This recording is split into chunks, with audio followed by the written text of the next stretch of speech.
Welcome to CX Pulse Check, where I check in on what's happening in the world around customer experience with a special co host. Now, I'm Jeannie Walters, CEO and founder of Experience Investigators, and I am thrilled to welcome today Rob Markey, who is with Bain and teaches at Harvard and does all sorts of cool things. So, Rob, welcome. I would love for you to share a little bit more about your background and what you're doing today. Well, thanks, Jeannie. It's really nice to be on the show, and I think I'm a fan of yours. Yeah, I've been at Bain for 35 years. I founded the customer practice. I helped create something we call the Net Promoter Yeah, I left System. that out. I just. No, well, and some people it's negative for some people, right? Like some people don't fully understand the difference between a score and a system of action.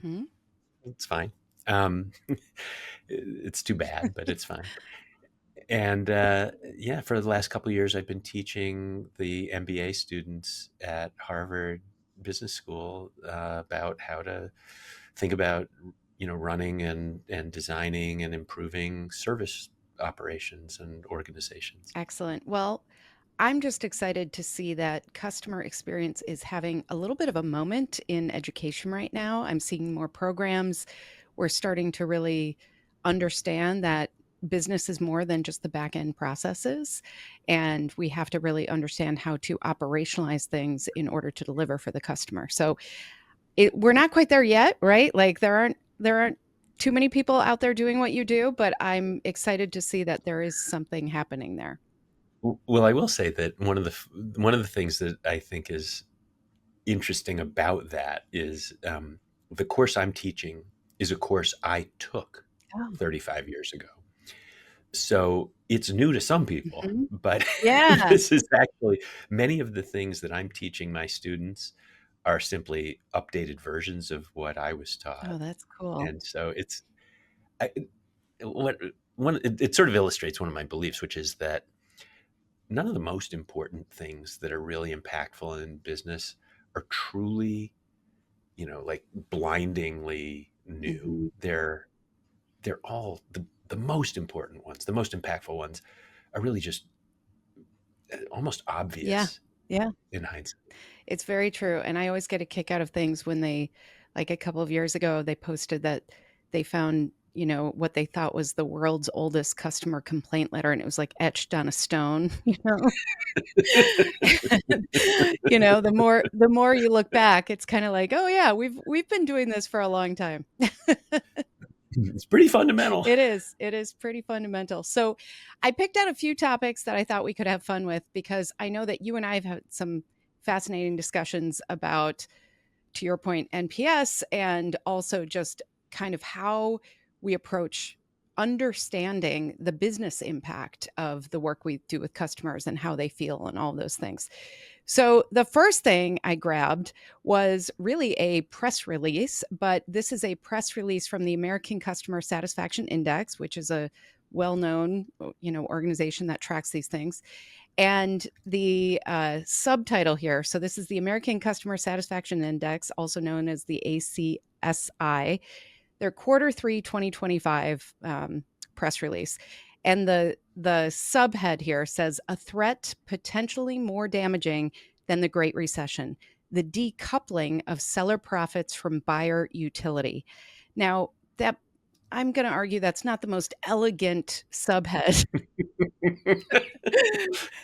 It's certainly not written. It's certainly written in a bit of It jargon, isn't is, it? it is, and, but essentially what they were saying was, if we are seeing that some of these customer sentiments might go up, but maybe it's not reflected in the finances, and, how can we make sense of all of these things? So I'm really curious on your take on this. I think that it's a great example of a way in which sometimes metrics don't a single metric doesn't reflect what you're looking for. Because in some ways, these are sort of textbook definitions of bad Mhm. profits. Companies that are extracting value from customers rather than creating it. Ooh, can you They're say hitting more about quarterly that? earnings. What do you mean when you say extracting value versus creating it? What do you mean by that? Well, so the essence of what creates in my language, a promoter, Mm-hmm. is when you deliver so much value to a customer relative to their expectations, relative to what they could get elsewhere, relative to what they're paying for it, that they find it remarkable. Mm-hmm. That you've made their life better in some material way, which makes them happy to pay whatever price you're charging. So happy, in fact, that they're motivated to share that with friends, Mm-hmm. share that with loved ones. When that's not true, right? When the opposite is true, when people feel resentful or angry or upset, when a company doesn't deliver what it has promised or what is expected in a significant way because they're overcharging or because they're under resourcing or under Mm-hmm. delivering, that's what we tend to call bad Right. profits. Right. Things that are extracting value from the customer relative to what the customer could or should get. Mm-hmm. Mm-hmm. And I think that when we often talk about, I call it the magic metric sometimes, right? People say, oh, we've got the one thing and we're going to figure out everything. If we're not connecting that to what are we trying to do as an organization? Like, what are we actually trying to achieve? Are we actually trying to, get those referrals? Are we trying to get more renewals? Or are the wheels falling off the bus? Like, are we not really delivering the basics? And that's why we're disappointing people. I think there's a mind game we play sometimes with looking at these metrics where we take those things apart. It's also worth exploring, Jeannie, because I don't know Hmm. this, but there can be a lot of reasons why over extended periods of time profits or growth are decoupled from satisfaction. Hmm. One moment when that tends to happen is when, for some reason, the companies that we're looking at, the metrics we're looking at, are when these companies are acquiring customers for whom the value proposition is not quite right. Mm. So you can get companies that are growing into new segments that are where they're basically discounting their way in, or they're buying their growth. In which case, in the short run, they tend to show top line, everything looks pretty decent. But in the long run, they're destroying shareholder value and they're making their own lives more difficult several quarters out when they can't continue that growth. They're not generating the earnings that they expect. Hmm. Hmm. Yeah.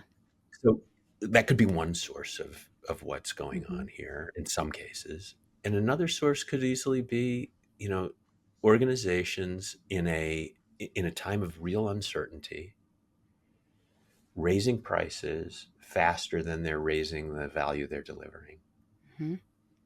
And that tends to really frustrate customers. Indeed. And we're seeing that everywhere right now, aren't we? With just the increasing costs of products and, delivery and everything else. It doesn't tend to last forever. Hmm. Hmm. We hope you so. know, We hope so, Rob. well, no, I mean, it eventually, right? What has to, in any given Yeah. industry, if if customers are fundamentally dissatisfied, it invites new entrants, it invites innovation. Hmm. And unless there is a structural reason that innovation or those new entrants are prevented from getting in, there's some sort of natural monopoly, or there's regulation that prevents competition, or people are captive, Hmm. right? Like if you live in certain cities that are only served primarily by one airline, Yeah. you're captive. And in fact, if you really disaggregate for example, we look at NPS for each of the airlines in each major market. And consistently, every airline has a lower NPS in their hub city. Why? Because there are customers in those cities who don't have a choice. Hmm. They don't like that airline, but they don't have a Yep. choice. Yep. And I think that's where also those loyalty programs have done a good and sometimes not so good job at that, because once you get into one of those as a customer, it's really hard to break away, even when you get disappointed or things aren't working or whatever. And it's funny when, you and I are both travelers, and I'll see different people in airline lounges, and we talk about like, "Oh, you won't believe I had to fly the other one because there wasn't a direct flight," or whatever. It's like it's very disruptive, and it feels very disruptive if you're kind of attached to those loyalty programs too. So that whole industry is Please stop calling them loyalty programs. right. Call them what they are, which is rewards Yeah. programs. Yeah, that's a very good point too. Yeah, exactly. They encourage behavioral loyalty. Mhm. They don't necessarily, or better said, repeat purchase. But in my lingo, Mhm. loyalty is an emotional connection. It's a commitment that comes from a different place than habit or purely rational benefit. Mhm. Mhm.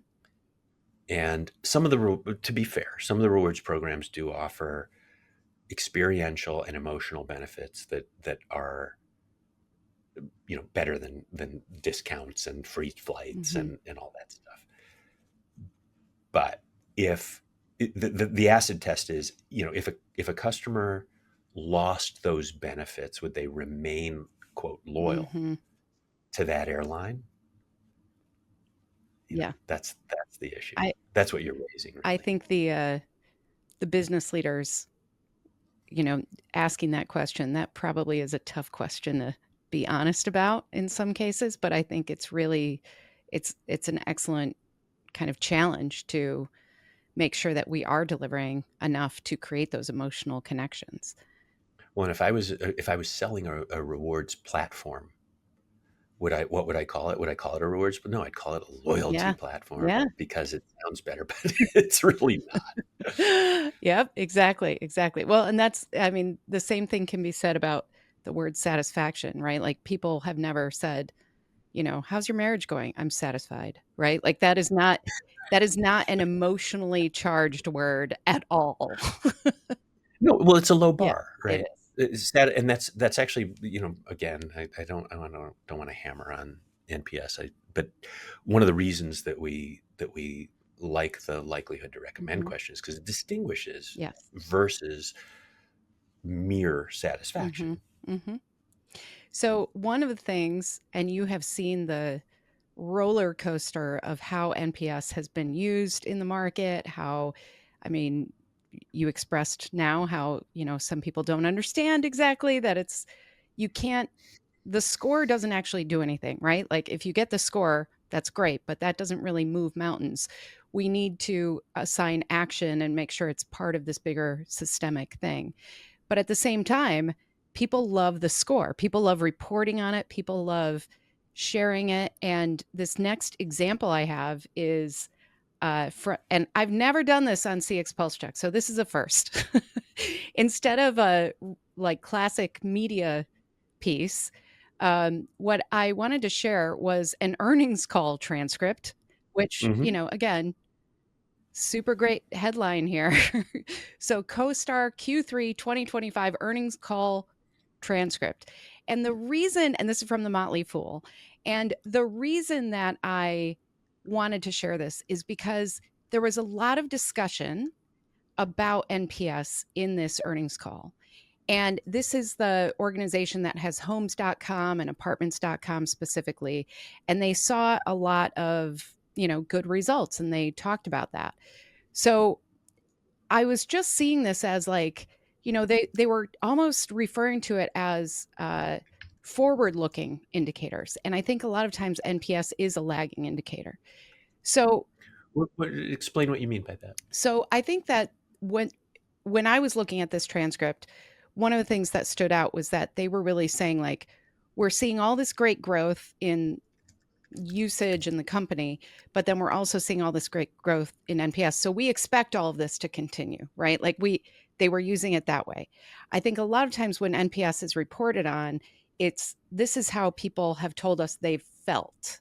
And it's not tied to really looking ahead as much as it should be, in my opinion. So I would love to hear your Well, and it just helped me Mhm. because I don't. It's not an argument I've heard a lot Mhm. before, and I've heard a lot of arguments. So I'm just trying to Mhm. understand, as opposed to what, like, what would be a good future indicator? Well, I think in CX, we have a big problem with this. I think this is part of the problem is that we don't always understand how to look at leading indicators. I would argue that instead of having the one, again, metric or score as a leading indicator, what we have to do is look at what are what are the behaviors that customers are showing us that are on the, upswing as we look forward or downswing. What are the analytics telling us about how they're behaving on the digital channels and things like, Okay. and we have to put that together with Well, all so these. let's walk through this because Okay. I think this is a I feel like misconception that I I feel like I I might be in think. your Harvard class right now, so No, that's okay. Sorry. no, it's good, it's No, good. but I just I want to make sure that I'm Mhm, understanding it right, because the way that I think about it, Jeannie, is what I really want to know is, are customers, if I are the actions I'm taking resulting in customers staying longer, mhm, buying more, telling their friends, giving me better price realization, engaging in more cross sell or upsell, being lower cost to serve, right? The things that drive the value of the yeah, customer base. Now, NPS or any of the other survey based metrics that are good, some aren't, but they they're at their best when they predict with reasonable accuracy the difference, like they explain variance in a customer's future mhm, likelihood to stay longer, buy more, tell their friends. In that way, those things are evident much faster than the metrics of the telemetry on the business, I'll call mhm, it, because I can have an interaction with you, Jeannie, in which I disappoint you badly. And if I get your feedback from that, whether it's you reaching out or responding to a request for feedback that's, an NPS, whatever, I can find that out like within days mhm, or even hours of the time that you're, and therefore, if I know that that's also predictive of your future behavior, I have a leading indicator. mhm, But if I wait to see when you attrite or churn, I wait to see whether you buy more or cross sell. I wait to see whether you become lower cost to serve. I mean, those things aren't available right, for months and months and months. right, So I'm just trying to get a handle on, what am I missing? What am I uh-huh. misunderstanding? So I think the key is exactly what you said, where there's always a gap, right, between what humans do this. We remember things a little differently. The further away we get, we create our own narrative. All of those things happen. Hmm. So I think that right now we're kind of in the beginning, in my opinion, of the age of real time feedback in the moment. And part of that is not just what people tell us, but it's how they actually behave and the actions they're actually taking. Because we're very good at saying one thing and behaving differently as humans, right? Absolutely. What we say is often an imperfect Yeah, prediction of what we will do. that is a very diplomatic way of saying that. Yes. Uh, and I want McDonald's to have healthier choice right, options on the menu, and then nobody right, buys them. Yeah. exactly. And so I think what I'm saying is a lot of times we wait to get that feedback. We also rely on just what customers are sharing in their feedback as kind of the indicator. And in some cases, well, in most cases, it's really important, to your point, if we are looking at, we want to have, higher purchase value, we want more renewals, we want lower cost to serve, then we want to make sure that what they're saying is actually how they're going to behave. And I think that's the gap that I see, is that a lot of times leaders get very excited about the feedback scores and they get very excited about what they're hearing. But that's because they're asking people maybe, you know, a week after, And people say, yeah, it was fine. It was good. But they're not connecting with those small moments that we can make those positive changes so that somebody will feel more exceptionally about it or want to share with it or all of those things. So I think we just have to connect behavior and action with uh, what people tell us, that feedback, more directly and more real time than a lot of organizations either want to or are capable of today. I guess if what you had said, you didn't say what I expected you to say. If what you had said is, today we have the ability to use telemetry on the interactions that customers have with us to generate predictive models of what they would have said if they were answering Mhm. a survey, or that are even more predictive of their future likelihood to stay longer, buy more, tell their friends, and all the drivers of customer value.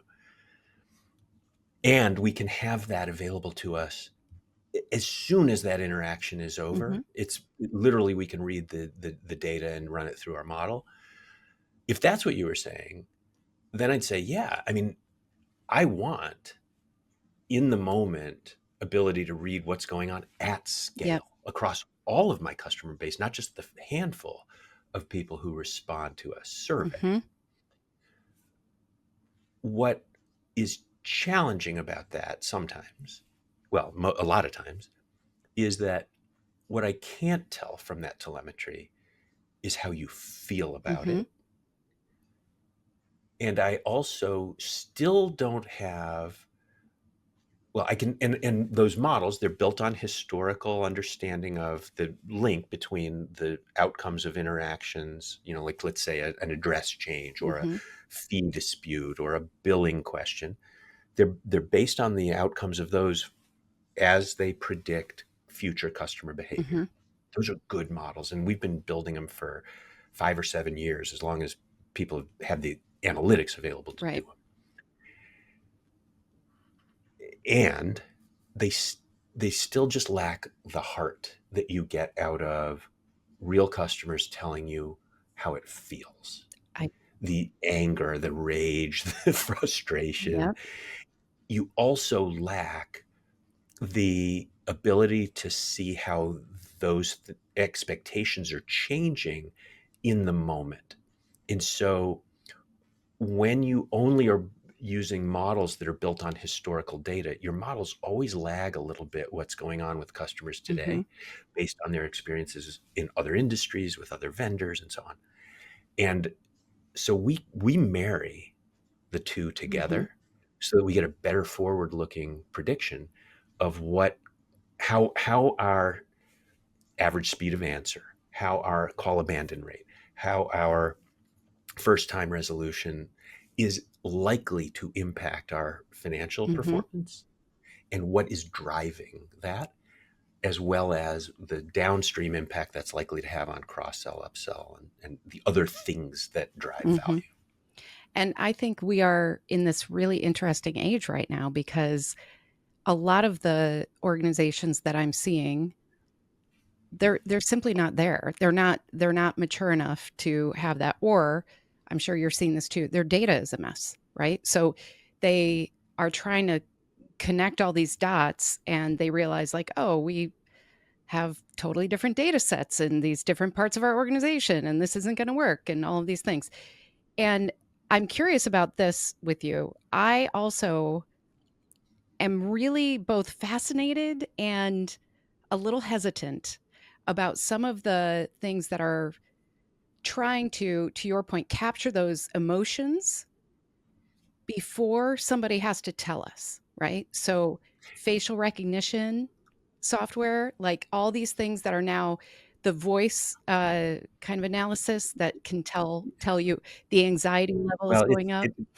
so I have clients who are testing all these Yeah, things, and that's not ready for prime time I yet. would agree. Like, it's on its way. Mhm. It's on its way, but we're not there. From a practical perspective, the kinds of things that people could be deploying over the next 6, 12, 18 Mhm. months, for me, the thing that I would be doing right away is, I would be deploying cohorted customer analytics so that you can tell whether individual groups of customers are varying from their expected Hmm. behaviors in terms of their interaction frequency, their purchase frequency, the average order value, and all that.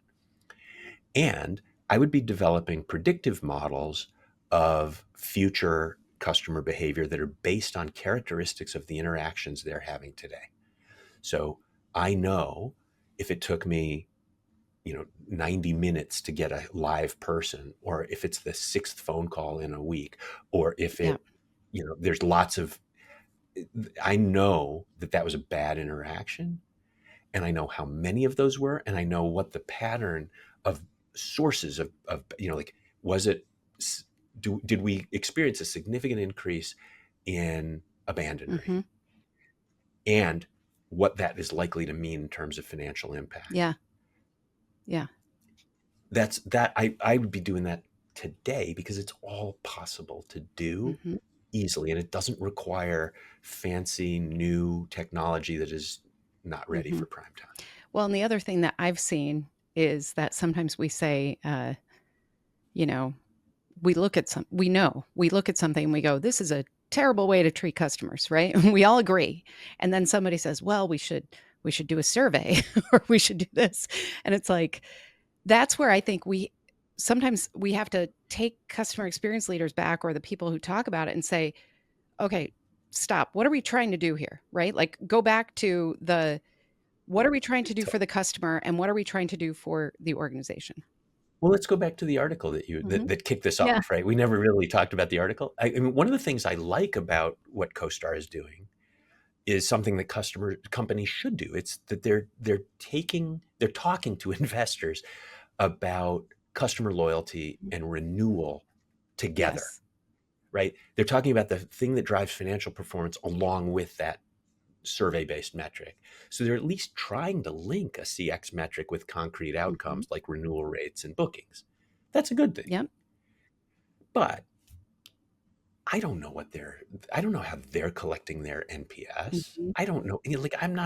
I don't trust any company's self-reported NPS as meaningful. Right. The even an increase, I don't know if they changed their methodology. Yeah, So that's a good point. when CoStar is taught, or homes.com, when they're talking about their NPS going up and all that stuff, great. I'm much more excited about the fact that their renewal rates are Yeah. up. I'm much more excited about the fact that they're actually getting more revenue per customer. Like, those are things that matter. Mhm. I'd rather see them. I'd much more value a company like that reporting tenure, cohort, retention, and spending than telling me about their Yeah. NPS. And I'm the Yeah. NPS guy. Like, I don't want to know your NPS. I want to know, are the quality of customers you're acquiring and the performance of the customers you're acquiring better now than it was in the Yeah. past? Yeah.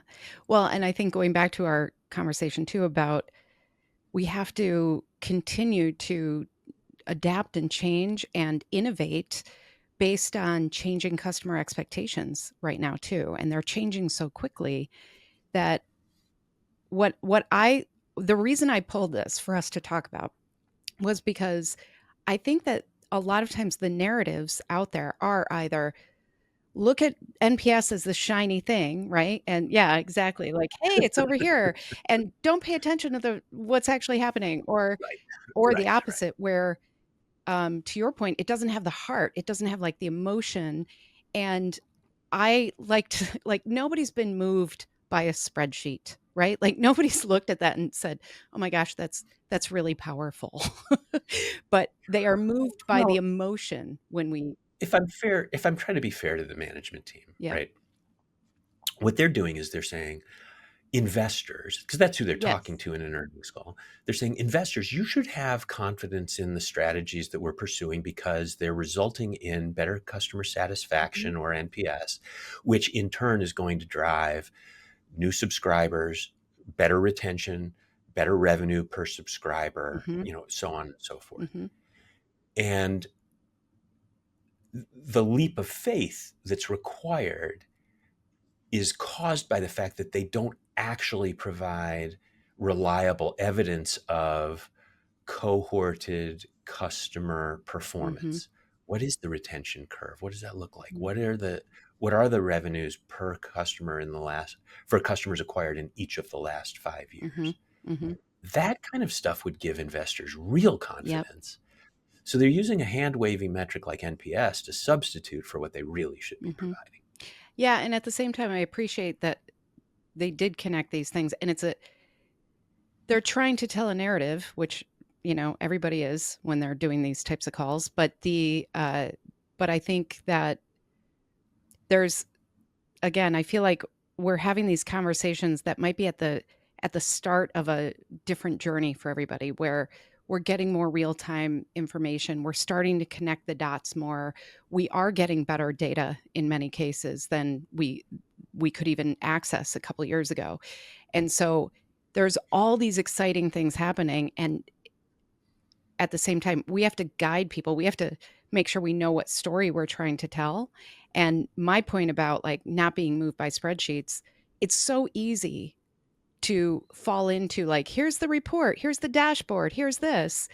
And then after a while, people go, oh, okay, because the numbers don't change all that much from quarter to quarter often. And so we need to continue to tap into that emotional side of what are our customers actually doing and saying, and how are we impacting their lives? And that's when you start seeing people.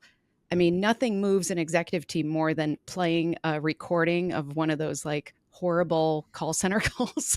And they start realizing like, oh, these are real people and this is having a big impact. And we made somebody cry, right? Like that's different than that. So I think there's a lot happening just in the whole world. I'm going to skip the third one. This was too much fun. We had too much fun on this one. So, but this was great. And I know if we wanted to, we could talk a lot longer. So thank you for sharing all of this with us. And, what are your thoughts? Right. If I said to you today, like, what do you think CX leaders should look for in the next year or two? Like, what should they be thinking of, and how? What are some of the things that you're seeing? If I'm going to put you on the spot and ask you for like a Yeah. concise. No, no. Well, there's only a couple things that really matter, Mhm. Jeannie. One is, are the actions I'm taking growing the value of the customer base? Yeah. And what are the indicators that that is happening? And the other is, how can I at scale learn and improve or drive in my organization learning and improvement faster, easier, and at lower cost? If you're working those two things, Mhm. everything else is going to line up. If what you're doing is you're measuring more precisely your score, good luck. You heard it from the NPS guy yourself here. So I hope that everybody was paying attention. This was great. Thank you so much for joining us. And if people do want to learn more about you or follow you, what are the best ways for them to do that? I mean, the easiest things to do are look at Mhm. robmarkey.com. That's a simple one. You can find me on LinkedIn, Great. or even Bain and Company has plenty of stuff that you can find. Excellent. Well, we'll put that all in the show notes. Thank you so much for joining me. It's always a pleasure and, a little bit of an intellectual workout having a conversation with you, which I appreciate very much. I'm sorry. No, it's great. It's great. I love it. I love it. So, thank you for being here then. And of course, thank all of you for being here on CX Pulse Check, another episode of the Experience Action Podcast. We will have another great question from one of you in our next episode. Don't forget, you can leave me a question at askgenie.vip. Thanks for being here. We'll see you next time.